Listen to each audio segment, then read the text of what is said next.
Hello प्यारे साथियों, आज की क्लास में आप सभी का स्वागत है। आज हम करने वाले हैं प्रागैतिहासिक काल। बने रहिए वीडियो के एंड तक। चलिए वीडियो को शुरू करते हैं। इतिहास का विभाजन प्रागैतिहासिक या प्राक इतिहास, आदि इतिहास एवं इतिहास के तीन भागों में किया गया है। जिस काल में मनुष्य ने घटनाओं का कोई लिखित विवरण उद्धृत नहीं किया है, उसे प्रागैतिहासिक काल कहते हैं। आदि ऐतिहासिक काल उस काल को कहते हैं जिस काल में लेखन कला के प्रचलन के बाद उपलब्ध लेख पढ़े नहीं जा सके, उसे आदि ऐतिहासिक काल कहते हैं। मानव विकास के उस काल को इतिहास कहा जाता है जिसका विवरण लिखित रूप में उपलब्ध है। ज्ञानी मानव होमो सैपियंस का प्रवेश इस धरती पर आज से लगभग 30 या 40,000 वर्ष पूर्व हुआ था। पूर्व पाषाण काल युग या पूर्व पाषाण काल के मानव की जीविका का मुख्य आधार शिकार था।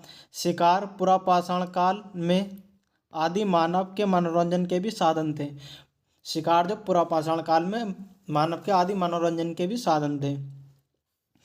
आग का आविष्कार पुरापाषाण काल में एवं पहिए का आविष्कार नवपाषाण काल में। आग का पुरापाषाण काल में एवं पहिए का नवपाषाण काल में हुआ था।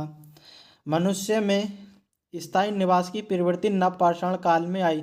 मनुष्य में एक जगह स्थान पर रहने की प्रवृत्ति नवपाषाण काल में आई तथा उसे पहला कुत्ता पाला। उसने पहला पालतू पशु किसे बनाया? कुत्ते को बनाया।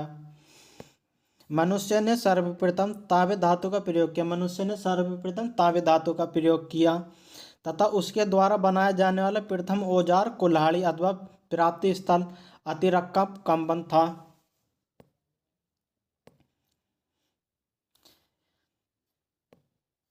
कृषि का आविष्कार नवपाषाण काल में हुआ। प्रागैतिहासिक अन्न उत्पादन स्थल मेहरगढ़ के पश्चिम बलूचिस्तान में अवस्थित है। कृषि के लिए अपनाई गई सबसे प्राचीन फसल गेहूँ है। कृषि के लिए अपनाई गई प्राचीन फसल गेहूँ है एवं गेहूँ और ज्योति। लेकिन मानव द्वारा सर्वप्रथम अनाज चावल का प्रयोग किया गया। सर्वप्रथम अनाज जो चावल था उसका। कृषि का प्रथम उदाहरण मेहरगढ़ से प्राप्त हुआ है। कोल्डी हवा का संबंध चावल के प्राचीनतम साक्ष्य से है। भारत में पूर्व प्रस्तर युग के अधिकांश औजार स्फटिक पत्थर के बने थे। रॉबर्ट फुट पहले व्यक्ति थे जिन्होंने 1863 में भारत में पुरापाषाण कालीन औजारों की खोज की। पल्लव रमन नामक स्थान पर प्रथम भारतीय पुरापाषाण कलाकृति की खोज हुई थी। भारत में मध्य पाषाण काल के विषय में जानकारी सर्वप्रथम 1867 ईस्वी में हुई, जब C.L. क्लाई ने विंध्य क्षेत्र में लघु पाषाण उपकरण खोज निकाले। भारत में मानव अस्थिपंजर मध्य पाषाण काल से ही सर्वप्रथम प्राप्त होने लगता है। भारत में नवपाषाण कालीन सभ्यता प्रारंभ ईसा पूर्व 4000 के लगभग हुई थी। भारत का सबसे प्राचीनतम नगर मोहनजोदड़ो था। सिंधु भाषा में जिसका अर्थ मृतकों का टीला है। असम का श्वेतंबु गिबन भारत में पाया जाने वाला एकमात्र मानवाब कपि है। इनाम गांव ताम्रपाषाण युग की एक बड़ी बस्ती थी। इसका संबंध जोरवे संस्कृति से है। भारत में शिवालिक की पहाड़ी से जीवाश्म का प्रमाण मिलता है। वर्ष 1867 से 68 में पहली बार भारत में शैल चित्रों की खोज आर्केबोल्ड क्लाई ने की थी। भीमबेटका गुफा पौराणिक आवासीय पुरास्थल है। यह आदि मानव द्वारा बनाए गए शैलचित्रों और शैलशिलाओं के लिए प्रसिद्ध है। इन चित्रों को पुरापाषाण काल से मध्यपाषाण काल के समय का माना जाता है। यह चित्र भारतीय उपमहाद्वीप में मानव जीवन के प्राचीन चिन्ह हैं। यह मध्य प्रदेश के रायसेन जिले में स्थित है। इसकी खोज 1957 से 58 में डॉक्टर विष्णु श्रीधर बाणकर द्वारा की गई। भीमबेटका क्षेत्र को भारतीय पुरातत्व सर्वेक्षण भोपाल मंडल में अगस्त 1990 में अंतर्राष्ट्रीय महत्व का स्थल घोषित किया। इसके बाद जुलाई 2003 में यूनेस्को ने इसे विश्व धरोहर स्थल में घोषित किया। भारत में मनुष्य संबंधी सबसे पहला प्रमाण नर्मदा घाटी में मिलता है। भारत में मनुष्य संबंधी सबसे पहला प्रमाण नर्मदा घाटी में मिलता है। भारतीय नागरिक सेवा के अधिकारी रिजले प्रथम व्यक्ति थे जिन्होंने प्रथम बार वैज्ञानिक आधार पर भारत की जनसंख्या का प्रजातीय विभेदीकरण किया। चलिए आप चलते हैं, अब आइए सिंधु सभ्यता। अब सिंधु सभ्यता के बारे में देखते हैं, क्या सिंधु सभ्यता के बारे में। चलिए, रेडियो कार्बन C14 जैसी नवीन विश्लेषण पद्धति के द्वारा सिंधु सभ्यता की सर्वमान्य तिथि 2400 ईसा पूर्व से 1700 ईसा पूर्व मानी गई। इसका विस्तार त्रिभुजाकार है। इसका विस्तार जो सिंधु सभ्यता का कैसा त्रिभुजाकार है। तिथि निर्धारण की कार्बन 14 की खोज अमेरिका के प्रसिद्ध रसायन शास्त्री B.F. लिबी द्वारा 1946 ईस्वी में की गई थी। इस पद्धति में जिस पदार्थ में कार्बन 14 की मात्रा जितनी ही कम रहती है वह उतनी ही प्राचीन मानी जाती है। सिंधु सभ्यता की खोज 1921 में दयाराम साहनी के द्वारा की गई। सिंधु सभ्यता की खोज दयाराम साहनी ने 1921 में की। सिंधु सभ्यता को आदि ऐतिहासिक अथवा कांस्य युग में रखा जाता है। इस सभ्यता के मुख्य निवासी द्रविड़ तथा भूमध्य सागरीय थे।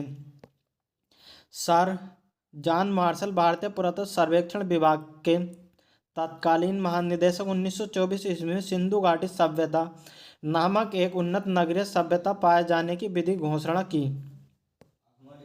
सिंधु सभ्यता पश्चिम पूर्वस्थल दशक नदी के किनारे स्थित सुतकोगडा बलूचिस्तान पूर्वी स्थल हिंडन नदी के किनारे आलमगीरपुर जिला मेरठ उत्तर प्रदेश उत्तरी पूर्वस्थल चिनाब नदी के तट पर अखनूर के निकट मांदा जम्मू कश्मीर दक्षिण पूर्वस्थल गोदावरी नदी के तट पर दाइमाबाद जिला अहमदाबाद महाराष्ट्र। सिंधु सभ्यता या सैंधव सभ्यता नगरीय सभ्यता थी। सैंधव सभ्यता से प्राप्त परिपक्व अवस्था वाले स्थलों में केवल 6 को ही बड़े नगर की संज्ञा दी गई है, जैसे यह है मोहनजोदड़ो, हड़प्पा, गढ़वाड़ी, राखीगढ़, धोलावीरा एवं कालीबंगा। धोलावीरा भारत में सिंधु घाटी सभ्यता की पहली साइट है जिसे यूनेस्को 2021 में विश्व विरासत स्थल सूची में शामिल किया गया। धोलावीरा को स्वतंत्रता प्राप्ति के पश्चात हड़प्पा संस्कृति में सर्वाधिक स्थल गुजरात में खोजे गए हैं। हड़प्पा संस्कृति के जो सर्वाधिक स्थल जो खोजे गए वो गुजरात में खोजे गए हैं। सिंधु घाटी सभ्यता का सबसे बड़ा स्थल मोहनजोदड़ो है, जबकि भारत में इसका सबसे बड़ा स्थल राखीगढ़ घग्गर नदी जो हरियाणा के हिसार जिले में। इसकी खोज 1963 ईस्वी में सूरज भान ने की थी। इसका सबसे बड़ा स्थल राखीगढ़ जो घग्गर नदी हरियाणा के हिसार जिले में है। लोथल एवं सुतकोदरा सिंधु सभ्यता का बंदरगाह था। जुते हुए खेत और नक्काशी ईंटों के प्रयोग का साक्ष्य कालीबंगा से प्राप्त हुए हैं। जुते हुए खेत और नक्काशी ईंटों के साक्ष्य कालीबंगा से प्राप्त हुए। कहाँ से? कालीबंगा से प्राप्त हुए हैं। मोहनजोदड़ो से प्राप्त स्नानघर सभ्यता सैंधव सभ्यता की सबसे बड़ी इमारत है, जिसके मध्य स्थित स्नान कुंड 11.88 मीटर लंबा, 7.01 मीटर चौड़ा एवं 2.43 मीटर गहरा है। अग्निकुंड यज्ञ वेदी लोथल एवं कालीबंगा से प्राप्त हुआ है। मोहनजोदड़ो से प्राप्त एक सील पर 3 मुख वाले देवता पशुपति नाथ की मूर्ति मिली है। उनके चारों ओर हाथी, गैंडा, चीता एवं भैंस विराजमान है। मोहनजोदड़ो से नर्तक की एक कांस्य मूर्ति मिली है। हड़प्पा की मोहरों पर सबसे अधिक एक श्रृंगी पशु का अंकन मिलता है। यहाँ से प्राप्त एक आयताकार मोहर में मंत्री के गर्भ से निकलता पौधा दिखाया गया है। एक स्त्री के गर्भ से निकलता पौधा दिखाया गया। मन के बनाने के कारखाने लोथल एवं चोहनदोड़ों में मिले हैं। सिंधु सभ्यता की लिपि भावचित्रात्मक है। यह लिपि दाईं से बाईं ओर लिखी जाती है। जब अभिलेख एक से अधिक पंक्तियों का होता है तो यह पहली पंक्ति दाईं से बाईं और दूसरी पंक्ति बाईं से दाईं ओर लिखी जाती है। लेखन कला का उचित प्रणाली विकसित करने वाली पहली सभ्यता सुमेरिय सभ्यता है। सिंधु सभ्यता के लोगों में नगरों तथा घरों के विन्यास के लिए ग्रिड पद्धति अपनाई गई है।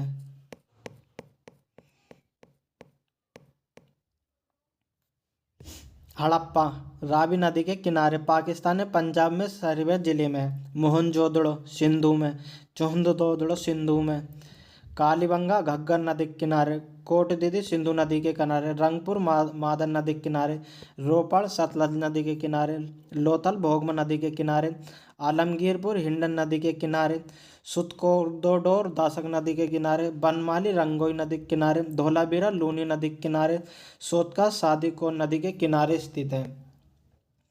घरों के दरवाजे व खिड़कियां सड़क की ओर न खुलकर पिछवाड़े की ओर खुलते थे। केवल लोथल नगर के घरों के दरवाजे मुख्य सड़क की ओर खुलते थे। केवल लोथल नगर के घरों के दरवाजे सड़क की ओर खुलते थे, बाकी के अंदर की ओर खुलते थे। सिंधु सभ्यता में मुख्य फसल थी गेहूं और जौ थी। सेंधव वासी मिठास के लिए शहद का प्रयोग करते थे। मिट्टी से हल का साक्ष्य बनमाली में मिला। मिट्टी से हल का साक्ष्य बनमाली में मिला। कहाँ मिला? बनमाली में मिला है। कहाँ? बनमाली में मिला है।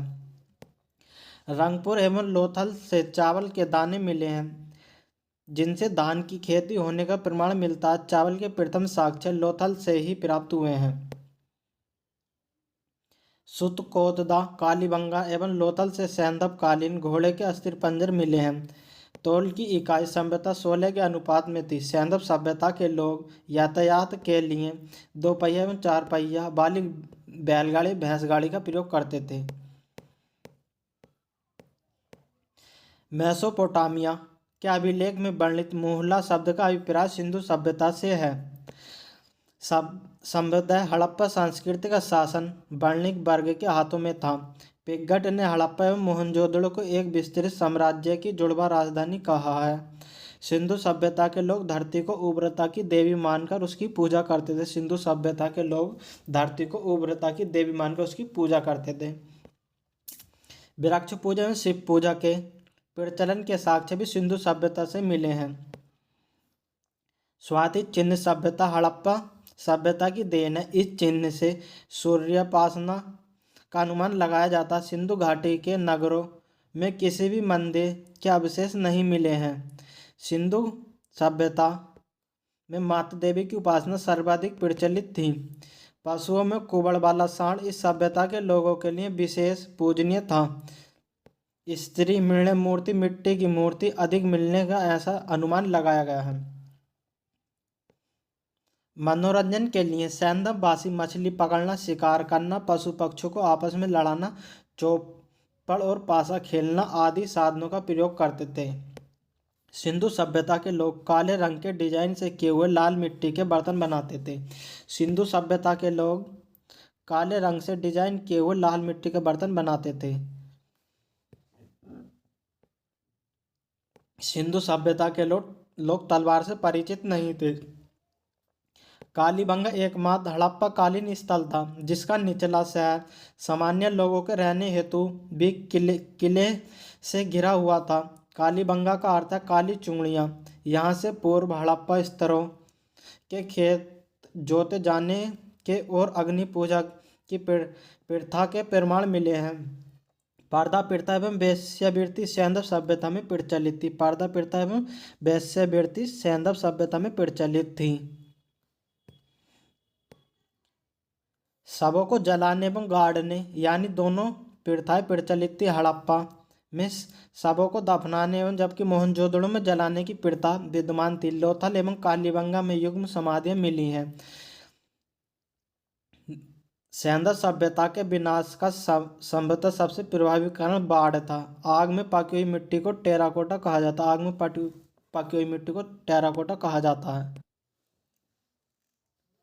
तो चलिए, ये थी आज की क्लास। अगली क्लास में हम वैदिक सभ्यता पढ़ेंगे। आज के लिए इतना ही। और वीडियो में बने रहने के लिए धन्यवाद। अगर चैनल पर नया हो तो चैनल को सब्सक्राइब करो, वीडियो को ज़्यादा से ज़्यादा लाइक और शेयर करो।